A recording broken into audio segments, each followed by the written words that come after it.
നമസ്കാരം. ഗ്ലോബൽ സമയത്തിലേക്ക് സ്വാഗതം. യുഎസിലേക്ക് പോകുന്ന എല്ലാവരുടെയും സ്വപ്നമാണ് ഗ്രീൻ കാർഡ്. എന്നാൽ അത് ലഭിക്കുന്നതിനായി കുറച്ചധിക കാലം കാത്തു നിൽക്കണം. അതുപോലെ ഗ്രീൻ കാർഡ് ലഭിക്കുന്നതിനായി കുറച്ചധികം നടപടിക്രമങ്ങളും നേരിടേണ്ടി വരും. എന്നാൽ യുഎസിൽ സ്ഥിരതാമസമാക്കാൻ ആഗ്രഹിക്കുന്ന ലക്ഷക്കണക്കിന് വിദേശികൾക്ക്, പ്രത്യേകിച്ച് ഗ്രീൻ കാർഡ് അപേക്ഷകർക്ക് ആശ്വാസം നൽകുന്ന ഒരു വാർത്തയാണ് ഇപ്പോൾ പുറത്തുവരുന്നത്.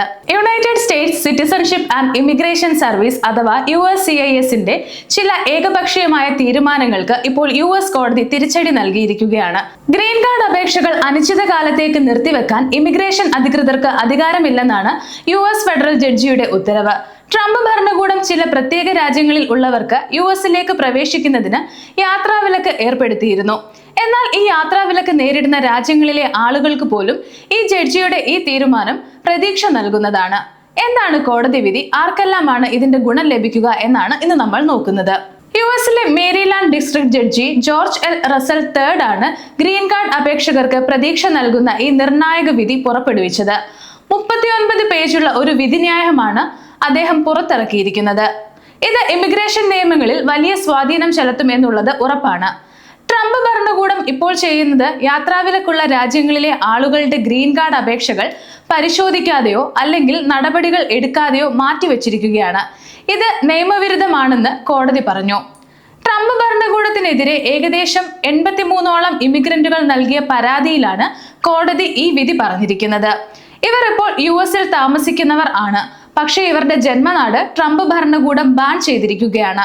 അവർ പറയുന്നത് ട്രംപ് ഭരണകൂടത്തിന്റെ വിസ നിയന്ത്രണ രാജ്യങ്ങളുടെ ലിസ്റ്റിൽ അവരുടെ രാജ്യവും ഉണ്ട്. അതുകൊണ്ട് തന്നെ അവരുടെ ഗ്രീൻ കാർഡ് അപേക്ഷകളിൽ USCIS ഇതുവരെ നടപടികളൊന്നും എടുത്തിട്ടില്ല എന്നാണ്. 2026 ജനുവരി 21 ഈ രാജ്യങ്ങളിൽ നിന്നുള്ളവരുടെ വിസ നിയന്ത്രണം പ്രാബല്യത്തിൽ വന്നത്. ഈ നിയന്ത്രണങ്ങളുടെ ഭാഗമായി 39ഓളം രാജ്യങ്ങളിൽ നിന്നുള്ളവരുടെ അപേക്ഷകൾ US സ്റ്റേറ്റ് ഡിപ്പാർട്ട്മെന്റ് നിർത്തിവെച്ചിരിക്കുകയാണ്. ഇതിൽ ബ്രസീൽ, ഈജിപ്ത്, അഫ്ഗാനിസ്ഥാൻ, ബംഗ്ലാദേശ്, പാകിസ്ഥാൻ തുടങ്ങിയ രാജ്യങ്ങളും ഉൾപ്പെടുന്നു.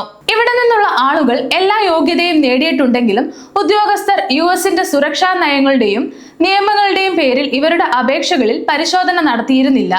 എന്നാൽ കോടതി പറയുന്നത് ഗ്രീൻ കാർഡ് അപേക്ഷകളിൽ തീരുമാനമെടുക്കാതിരിക്കാൻ USCISന് അധികാരമില്ല എന്നാണ്. അപേക്ഷകരെ വർഷങ്ങളോളം ഗ്രീൻ കാർഡിനായി കാത്തിരിപ്പിക്കുന്നത് അവരുടെ മൗലിക അവകാശങ്ങളുടെ ലംഘനമാണ്. ഇമിഗ്രേഷൻ വിഭാഗം യുഎസിലെ ഭരണഘടനയും നിയമങ്ങളും അനുശാസിക്കുന്ന നടപടിക്രമങ്ങൾ പാലിക്കാൻ ബാധ്യസ്ഥരാണെന്നും കോടതി പറഞ്ഞു. ഗ്രീൻ കാർഡിനായി ഒരു അപേക്ഷ ലഭിച്ചാൽ അതിൽ അന്തിമ തീരുമാനം എടുക്കുക എന്നത് ഉദ്യോഗസ്ഥരുടെ ഉത്തരവാദിത്തമാണ്. അത് മാറ്റിവെക്കാൻ അവർക്ക് അധികാരമില്ലെന്ന് ജഡ്ജി ജോർജ് വ്യക്തമാക്കി. ഇതോടെ ട്രാവൽ ബാൻ പട്ടികയിലുള്ള രാജ്യങ്ങളിൽ നിന്നുള്ളവർക്കും ഗ്രീൻ കാർഡ് പ്രോസസ്സിംഗ് പുനരാരംഭിക്കാനുള്ള ഒരു വാതിൽ തുറന്നിരിക്കുകയാണ്.